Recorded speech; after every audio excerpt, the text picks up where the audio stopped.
మీకు తెలుసు. మనం సరిగ్గా పరిపాలన చేసింది వచ్చిన కొత్తలో కొత్త సంసారమే 2-3 నెలలు. ఆ తర్వాత 4 నెలలు పార్లమెంట్ ఎన్నికల్లోనే పోయినాయి.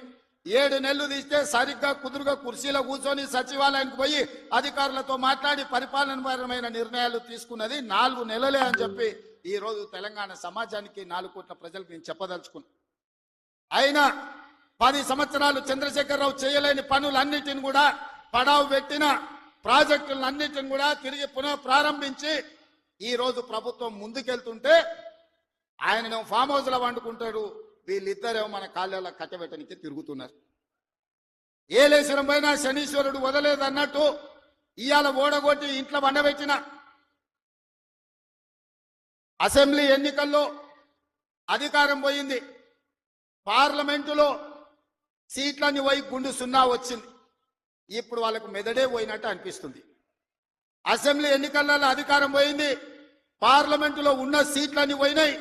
ఇప్పుడు వాళ్ళ ఏషాలు చూస్తుంటే ఉన్న మెదడు కూడా దొబ్బినట్టే నాకు అనిపిస్తుంది. ఏం మాట్లాడుతున్నారో నాకైతే అర్థమైతలేదు. 10 సంవత్సరాలు మీరు ఇవన్నీ చేసి ఉంటే ఇవాళ రైతులకు 18,000 కోట్ల రూపాయలు 25 రోజుల్లో 23 లక్షల కుటుంబాలకు రైతు రుణమాఫీ చేయాల్సిన అవసరం నాకు వస్తుండేనా?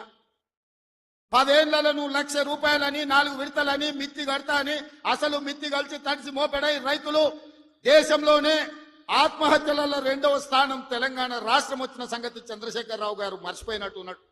మహారాష్ట్ర మొదటి స్థానంలో ఉంటే ఈ 10 సంవత్సరాలు తెలంగాణ రాష్ట్రం రైతుల ఆత్మహత్యలలో 2వ స్థానాన్ని ఆక్రమించింది. నువ్వు రైతు రుణమాఫీ చేస్తా అని మొదటి 5 సంవత్సరాలు 1,00,000 రూపాయలు చేస్తా అని 4 విడతలని 5 ఏళ్లని నువ్వు ఆ 1,00,000 చేసే లోపల ఇంకొక 1,00,000 మిత్తి అయింది. అసలు మిత్తి తడిసి మోపెడైంది. రెండవసారి మళ్ళీ 1,00,000 రూపాయలు ఇస్తాని 5 ఏళ్ళైనా 1,00,000 రూపాయలు పూర్తి చేయలే. ఆ 5 ఏళ్లలో ఆయన ఇచ్చింది 11,000 కోట్ల రూపాయలు. ఇవాళ చంద్రశేఖరరావు గారిని అసెంబ్లీకి రమ్మనుండ్రి, లెక్కలన్నీ తీసి నేను చదివి వినిపిస్తా. 5 ఏళ్ళు అధికారంలో ఉన్న నువ్వు 11,000 కోట్ల రూపాయల రైతు రుణమాఫీకి 5 ఏళ్ళు తీసుకుంటే ఇందిరమ్మ రాజ్యంలో కాంగ్రెస్ ప్రభుత్వం 25 రోజుల్లో 23 లక్షల కుటుంబాలకు దాదాపుగా 18,000 కోట్ల రూపాయల రైతు రుణమాఫీ చేసి 2 లక్షల వరకు ఉన్న రైతాంగానికి మేము రుణమాఫీ చేస్తే పెద్ద మనిషిగా అభినందించాల్సింది పోయి, ఒకవేళ మనిషి పెద్ద మనిషివైనా నీకు చిన్న బుద్ధి ఉంటే మౌనంగా నన్ను ఉంటావేమో అనుకున్నా. కానీ అన్ని చిల్లర మాటలే మాట్లాడుతురు. ఒక్కటన్నా అక్కడికి వచ్చేది మాట్లాడుతురా? ఎవడన్నా సంసారం చేసేవాడు మాటలు మాట్లాడుతురా? వాళ్ళు తండ్రి కొడుకు అల్లుడు వాళ్ళని చూడండి ఒక్కసారి వాళ్ళు ఏమేమి మాట్లాడుతున్నారో చూడండి. 10 ఏళ్ళు ప్రభుత్వం నడిపినాడు, 10 నెలలు కాకముందే నువ్వు దిగిపో మేము కూర్చుంటామంటారు. 10 ఏళ్ళు కూర్చున్నారు కదా, ఏం ఎలగబెట్టారు? ఎలగబెడితే ఏం ఎలగబెట్టారో చెప్పండి. 10 ఏళ్ళు మీరు చేయలేని పనులు మేము చేస్తుంటే మీకు కడుపు నొప్పి వచ్చిందా? మీకు కాలు నొప్పి అయిందా? ఏం నొప్పి అయింది? మీకు ఏడ నొప్పి లేస్తుంది? నాకు అర్థమైతే లేదు. మీ నొప్పికి మా కార్యకర్తల దగ్గర మందు ఉన్నది, పెడతారు. ఏడ పెట్టాలో ఆడా మీకు నొప్పి లేచిన కాడ మా వాళ్ళు మందు పెడతారు, సిద్ధంగానే ఉన్నారు. మీరు అనుకుంటున్నాం సోషల్ మీడియాలో 4 హౌల పోస్టులు పెట్టి పెద్ద మునగాలం అనుకుంటున్నట్టున్నారు. మా వాళ్ళు ఏంటంటే అధికారం వచ్చింది ఇప్పుడు తొందరగా ఉందని కొంచెం రిలాక్స్ అవుతున్నారు. వస్తున్నాయి స్థానిక సంస్థల ఎన్నికలు, మా వాళ్ళు తయారవుతారు, అప్పుడు తెలుస్తుంది ఇద్దరికి బామ్మార్దులకు. ఇవాళ నేను అడిగేది ఒకటే, 10 ఏళ్లలో నువ్వు చేసిన రైతు రుణమాఫీ అంతా లెక్కలు తీద్దాం. ప్రభుత్వం నా దగ్గరనే ఉంది, వ్యవసాయ శాఖ మంత్రి ఈ వేదిక మీదనే ఉన్నారు, తుమ్మల నాగేశ్వరరావు గారు. మొదటి 5 ఏళ్లలో ఎంత విడత ఎంతమంది రైతులకు ఎంత రుణమాఫీ చేసినో లెక్కలు చెప్పుదాం. 2వ విడత 5 ఏళ్లలో మళ్ళీ అధికారంలోకి వచ్చినాక ఎంతమంది రైతులకు ఎన్ని కోట్ల రూపాయలు ఇచ్చిందో లెక్క తీద్దాం. 25 రోజుల్లో మనము 2 లక్షల రూపాయల మేరకు రైతులకు చేసిన రుణమాఫీని 2014 నుంచి 2018 వరకు, 2018 నుంచి 2023 డిసెంబర్ వరకు, 2023 డిసెంబర్ నుంచి 2024 డిసెంబర్ వరకు 3 సార్లు రైతు రుణమాఫీలో 2 సార్లు చంద్రశేఖరరావు చేస్తే ఒక్కసారి ఈ వేదిక మీద ఉన్న మా మిత్రులందరూ చేసారు. లెక్కలు తీద్దాం, వాస్తవాలు మాట్లాడదాం. చంద్రశేఖరరావు గారు మీరు అసెంబ్లీకి రాండి. నీకు ధైర్యం ఉంటే, నిజాన్ని ఎదుర్కొనే చిత్తశుద్ధి నీకుంటే రా అసెంబ్లీలకు. మా వ్యవసాయ శాఖ మంత్రి ఈ రోజు నీకు లెక్కలు చెప్తాడు. ఏమన్నా తక్కువ పడితే మిగతా సంగతి నేను చూసుకుంటా. అదే విధంగా తెలంగాణ ఉద్యమమే నిరుద్యోగ సమస్య. ఈ నిరుద్యోగ సమస్యనే తెలంగాణ రాష్ట్రాన్ని సాధించి 100,000 మంది బిడ్డలు ఆత్మ బలిదానాలు చేసుకొని సాధించుకున్న తెలంగాణలో 10 నెలల్లో నేను 50,000 ఉద్యోగాలు ఇచ్చిన ప్రభుత్వ ఉద్యోగాలను 10 ఏళ్లలో నువ్వు ఎన్ని ఇచ్చినవో లెక్క కట్టు, తలకాయ లెక్క పెడదాం. 50,000 ఒక్క తలకాయ తక్కువనే ఎల్పీ స్టేడియంలో అందరిని పిలుస్తా. 50కి తక్కువ ఉంటే అక్కడ నేను క్షమాపణ చెప్తా. స్వతంత్రం వచ్చినప్పటి నుంచి భారతదేశంలో ఏ రాష్ట్రం కూడా మొదటి సంవత్సరంలో 10 నెలల్లో 50,000 ఉద్యోగాలు ఇవ్వలేదు. నేను సూటిగా సవాలు విసురుతున్న చంద్రశేఖరరావు గారికి, రా నీ 10 ఏళ్ల పాలనలో ప్రతి సంవత్సరానికి నువ్వు ఎన్ని ఉద్యోగాలు ఇచ్చినావు? 10 నెలలల్లా నేను 50,000 ఉద్యోగాలు ఇచ్చిన లెక్క కట్టి తలకాయలు మొత్తం ఎల్పీ స్టేడియంలో పిలిపించి అందరిని పెట్ట నువ్వు వాళ్ళ తల లెక్క పెట్టుకో. ఒక్క తల తగ్గి నాకు క్షమాపణ చెప్పడానికి నేను సిద్ధంగా ఉన్నా. అన్ని చిల్లర మాటలే. మా తాత ఉన్నప్పుడే నోటిఫికేషన్ ఇచ్చిండు, మా ముత్తాత ఉన్నప్పుడే మేము ఇవన్నీ చేసినాం అంటాడు. వెనకటికి ఎవడోనంటే వాడిని తాతలు నేతులు తాగుతానంట, ఇప్పుడు వీడు మూతులు నాకిండంట. గట్టున్నది వీళ్ళ మాటలు చెప్పుకోవడానికి బాగానే ఉంటది. మా చచ్చిపోయిన బర్రె పగిలిపోయిన కుండ నిండా పాలిస్తుందని, బర్రె చచ్చింది, కుండ పగిలింది, ఇంకా బుద్ధి మాత్రం మారలేదు వీళ్లకు.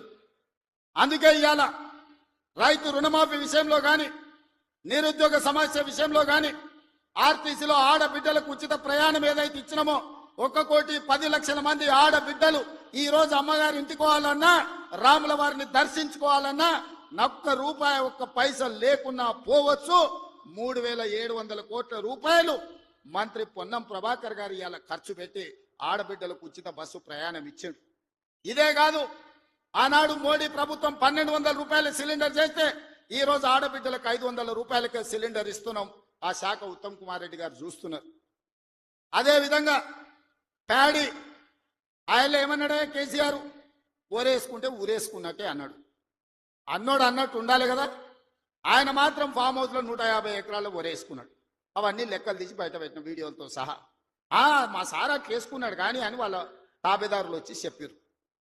ఆ తర్వాత మన ప్రభుత్వం వచ్చినాక ఉత్తమ్ కుమార్ రెడ్డి గారితో వ్యవసాయ శాఖ మంత్రితో మాట్లాడి వరి పండించాల్సిందే, వరి కొనాల్సిందే, సన్న ఓట్లు వండిస్తే 500 బోనస్ ఇస్తామంటే ఇవాళ 66 లక్షల ఎకరాలల్లా 1,53,00,000 మెట్రిక్ టన్నుల వరి ధాన్యాన్ని ఇవాళ తెలంగాణ గడ్డ పండించింది. స్వతంత్రం వచ్చినప్పటి నుంచి ఉమ్మడి ఆంధ్రప్రదేశ్ లో కూడా ఇంత వరి పంట రాలేదు. ఇవాళ మన 10 నెలల ప్రభుత్వంలో 1,53,00,000 మెట్రిక్ టన్నుల వడ్లు పండించిందంటే అది మన రైతన్నల గొప్పతనం కాదా? గతంలో వడ్లు అంటే కాళేశ్వరం నీళ్లు తెచ్చిన అన్నాడు. ఆ దిక్కుమాలినోడు కట్టిన కాళేశ్వరం మేడిగడ్డ, అన్నారము, సుందిల్ల 3 కుప్ప కూలినాయి.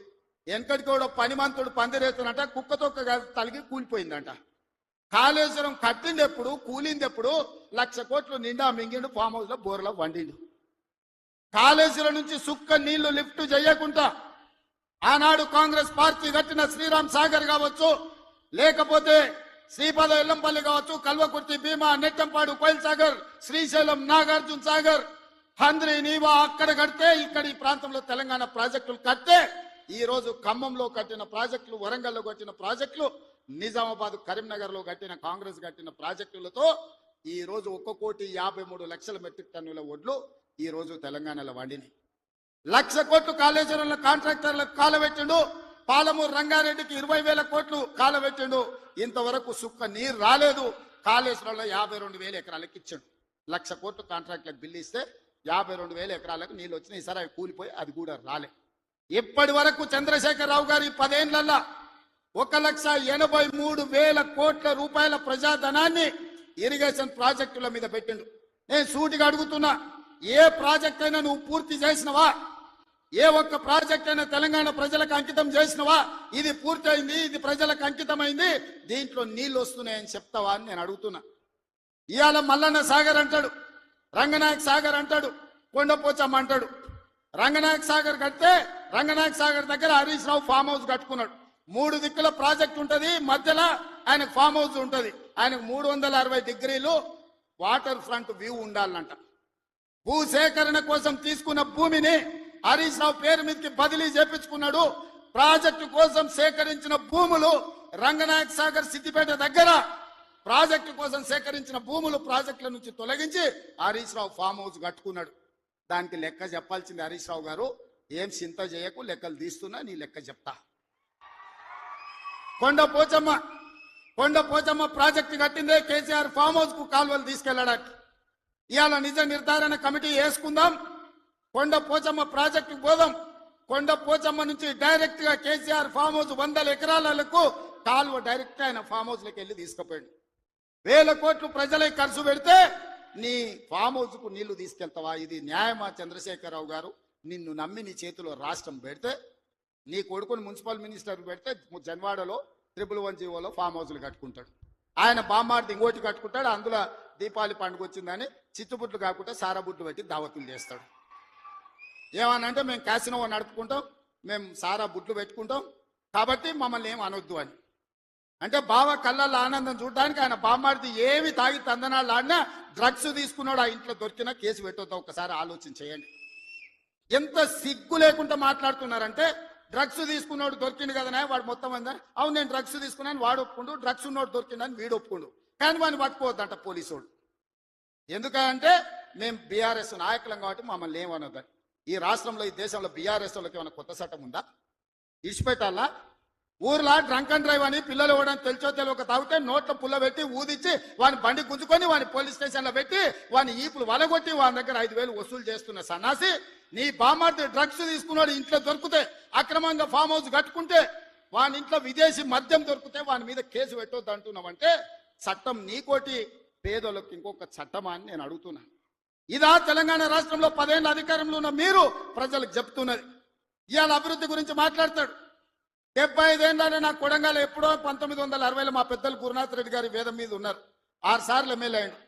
ఎందుకో ఒక్కసారి కూడా వారిని మంత్రిని చేయలే గత ప్రభుత్వాలు. అచ్యుతారెడ్డి అని ఎప్పుడో 60లో ఒక్కసారి కొద్ది రోజులు మంత్రి అయ్యాడు. స్వతంత్రం వచ్చినప్పటి నుంచి ఈ రోజు వరకు మా కొడంగల్ నియోజకవర్గం మీద ఎవరు దయ చూపించలే, ఆ ప్రాంతం నుంచి ఎవరు మంత్రి కాలే.